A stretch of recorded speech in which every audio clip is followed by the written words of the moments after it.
राज्यात विधान परिषदेच्या स्थानिक स्वराज्य मतदारसंघाची निवडणुकीचं बिगुल वाजलेलं आहे। 16 जागांसाठी वाजलेलं आहे। पुण्यात तर भाजप आणि राष्ट्रवादी यांच्यात रस्सीखेचच सुरू झाली आहे असं म्हणावं लागेल, कारण की एकीकडे राष्ट्रवादीने या जागेवर दावा सांगितलाय, तर दुसरीकडे भाजपकडून गणेश बिडकरांचं असं म्हणणं आहे की राष्ट्रवादीचं संख्याबळ फक्त कागदावरच आहे। या संपूर्ण विषयावरतीच आत्ता आपण विश्लेषण करणार आहोत। माझ्यासोबत आत्ता सिनियर जर्नलिस्ट पुढारीचे पांडुरंग सांडभोर सर आहेत। नेमकं काय समीकरण आहे आपण जाणून घेऊयात। सर, निवडणूक जाहीर झालेली आहे, रस्सीखेच महायुतीमध्ये सुरू झाली आहे, नेमकं समीकरण काय आहे बरं? खरं तर आपण माध्यमांमध्ये ही चर्चा करतोय की ह्या जी पुणे स्थानिक स्वराज्य संस्थेची जागा आहे तिथं राष्ट्रवादी म्हणजे महायुतीतले जे दोन घटक पक्ष आहेत, तर राष्ट्रवादी काँग्रेस आणि भाजप यांच्यात रस्सीखेच सुरू आहे। दोन्ही पक्षातले इच्छुक आहेत, दोन्हीकडे इच्छुकांची संख्या मोठी आहे, पण जाहीरपणे असा आजपर्यंत कोणी दावा केलेला माझ्या तरी ऐकूमध्ये ही जागा आमचीच आहे असं कुठेही भाजपने आजपर्यंत तरी दावा केलेला नाही। वर्षानुवर्ष पारंपरिकरित्या म्हणजे ज्यावेळेस राष्ट्रवादी काँग्रेस सत्तेत होती आणि आता विरोधी पक्षात असतानाही ही जागा राष्ट्रवादी काँग्रेसकडेच होती। त्याचं कारण असं आहे की इथं राष्ट्रवादी काँग्रेसचंच संख्याबळ होतं। आता मध्यंतरीच्या काळात प्रशासक राजवट आली, प्रशासक राजवटीमुळं स्थानिक स्वराज्य संस्थेची निवडणूकही लांबली होती, कारण महापालिका जिल्हा परिषद यांच्याही निवडणुका झाल्या नव्हत्या। तर आत्ता ह्या निवडणुका झाल्यानंतर ही निवडणूक लागलेली आहे। आता आपण जर संख्याबळानुसार गेलो तर साहजिकपणे सर्वाधिक 344 जागा राष्ट्रवादी काँग्रेसच्या आहेत, 305 जागा भाजपच्या आहेत। 2 नगर परिषदेमधील काहीतरी 18-20 लोकांनी जी आघाडीचे होते त्यांनी भाजपला पाठिंबा दिला आहे, आणि एवढं होऊनसुद्धा तरीही राष्ट्रवादी काँग्रेसचीच संख्या सर्वाधिक आहे। त्यामुळं आपण अधिकृतरित्या म्हणू किंवा संख्याबळानुसार म्हणू, या जागा राष्ट्रवादी काँग्रेसची आहे आणि मला असं वाटतं ही जागा राष्ट्रवादी काँग्रेसकडेच कायम राहील। सर, महायुती म्हणून बघायला गेलं तर यात शिंदे गट देखील होते, ज्यांच्याकडे 68 जागा देखील आहेत, ते कोणाकडे जातील काय वाटतं? कारण की ते भाजपकडे गेले तर त्यांचा सपोर्ट भेटला तर ही जागा भाजपकडे जाऊ शकते। निश्चितपणे मला वाटतं अजून आता शेवटी हा महायुतीत आहे, तीनही घटक पक्ष एकत्र आहे। ही निवडणूक केवळ एका पुण्याच्या जागेची नाही, तर इतरही स्थानिक स्वराज्य संस्थांच्या इतर ज्या जागा आहेत त्या सगळीकडे जी त्या महायुतीमध्ये त्यांची चर्चा होईल। काही ठिकाणी राष्ट्रवादी काँग्रेसची मदत इतर ठिकाणी लागू शकते भाजपला, किंवा शिंदे सेनेला लागत असेल। मग इथं भाजपला पाठिंबा देऊन राष्ट्रवादीला एकाकी पाडण्याची खेळी मला तरी वाटत नाही शिंदे सेना करेल, कारण त्यांचा साताऱ्यातला अनुभव आपण आत्ता बघितलेला आहे। जिल्हा परिषद अध्यक्षपदाच्या निवडणुकीत तिथं शिवसेनेचं संख्याबळ असतानाही भाजपने ज्या पद्धतीचं ताकद वापरून ते हे केलं, तिथल्या त्यांच्या जखमा अजूनही भरलेल्या नसतील। ते पाहता शिवसेना पुण्यात भाजपला पाठिंबा देईल अशी कुठली वेळ येईल असं आता तरी वाटत नाही आहे।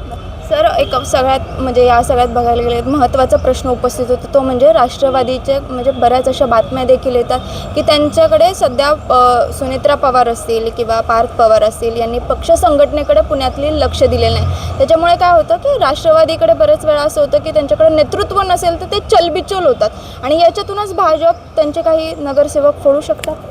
नाही, ही वस्तुस्थिती आहे की अजितदादांच्या निधनानंतर राष्ट्रवादी काँग्रेसमध्ये नेतृत्वाची एक फार मोठी पोकळी निर्माण झालेली आहे। सुनेत्रा पवार राज्यसभेच्या खासदार होत्या, पण त्या फारशा सक्रिय कधी नव्हत्या।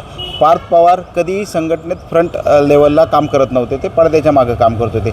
आता ज्यावेळेस अजितदादांचंच आकस्मिक निधन झालं तर या दोघांवर मोठी जबाबदारी आहे त्यांच्यावर आलेली आहे। त्यांना एवढा मोठा पक्ष चालवण्याचा कुठलाही अनुभव नाही आहे। हा पक्ष चालवताना आणि अगदी आता अजितदादांना जाऊन 4 महिने झालेत, खरं तर पहिले 2 महिने तर त्यांच्या घरात एवढं मोठं दुःखाचा डोंगर होता, हे सगळं सावरायचं होतं, त्याच्यात वेळ गेला। या साहजिक याच्यात पुण्यातल्या संघटनेला, कार्यकर्त्यांना, पदाधिकाऱ्यांना ते न्याय देऊ शकले नाही, वेळ देऊ शकले नाही। त्यामुळे संघटनेत एक मोठी अस्वस्थता आहे।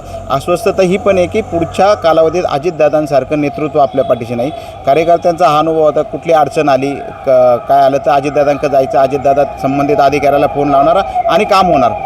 आता तशा पद्धतीचं पाठबळ कार्यकर्त्यांना, नेत्यांना, पदाधिकाऱ्यांना राहिलं नाही, त्यामुळे ही पोकळी निर्माण झाली। आता भविष्यात काय होईल ते आता सांगता येत नाही, पण अशा पद्धतीचं एक वातावरण, चर्चा अशी घडली जातात की हळूहळू काही लोक भाजपमध्ये जातील, काही शिवसेनेत जातील, पण हे दोन म्हणजे सुनेत्रा पवार असतील, पार्थ पवार असेल, हे पुढच्या काळात कसं स्वतःचं नेतृत्व सिद्ध करतात, कसे कार्यकर्त्यांना ताकद देतात, यावर सगळं हे त्यांचं अवलंबून राहील। आता जे नगरसेवकांचं तू म्हणाले, तर नगरसेवकांचं आत्ता भाजपलाही गरज नाही आहे आणि आत्ता तशी परिस्थिती नाही। हा प्रश्न जो उपस्थित केला जातो तो प्रामुख्याने आमदारांच्या बाबतीत हे केलं जातं की 2029च्या निवडणुकीत अनेक आमदार, म्हणजे जो आकडा पण आला आहे 22 आमदार भाजपमध्ये जातील।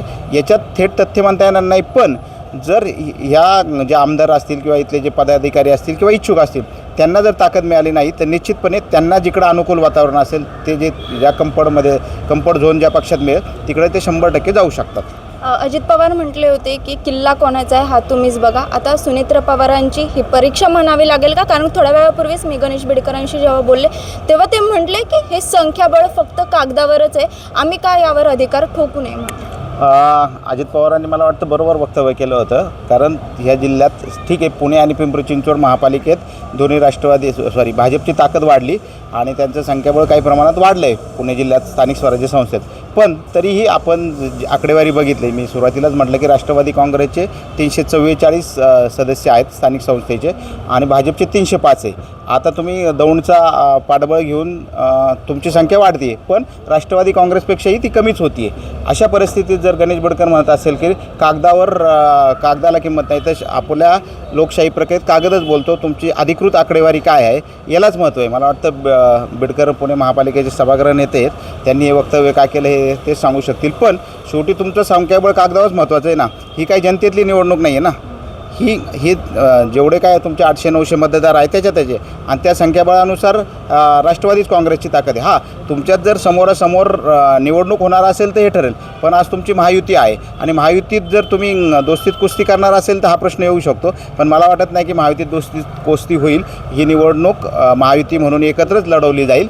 त्यामुळं ठीक आहे, ही गणेश बिडकर स्वतः इच्छुक आहेत, इच्छा व्यक्त करणं गैर नाही.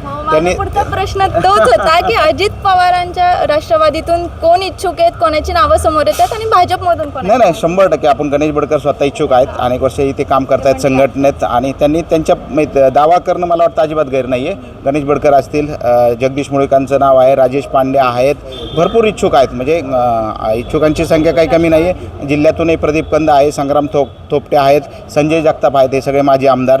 यांनाही जिल्ह्याला मला वाटतं प्रामुख्याने जिल्ह्यात भाजपला ताकद वाढवायची. त्यामुळं असं काही भविष्यात झालंच की ही जागा महायुतीकडे गेली तर जिल्ह्यातल्या नेतृत्वाचा विचार होऊ शकतो.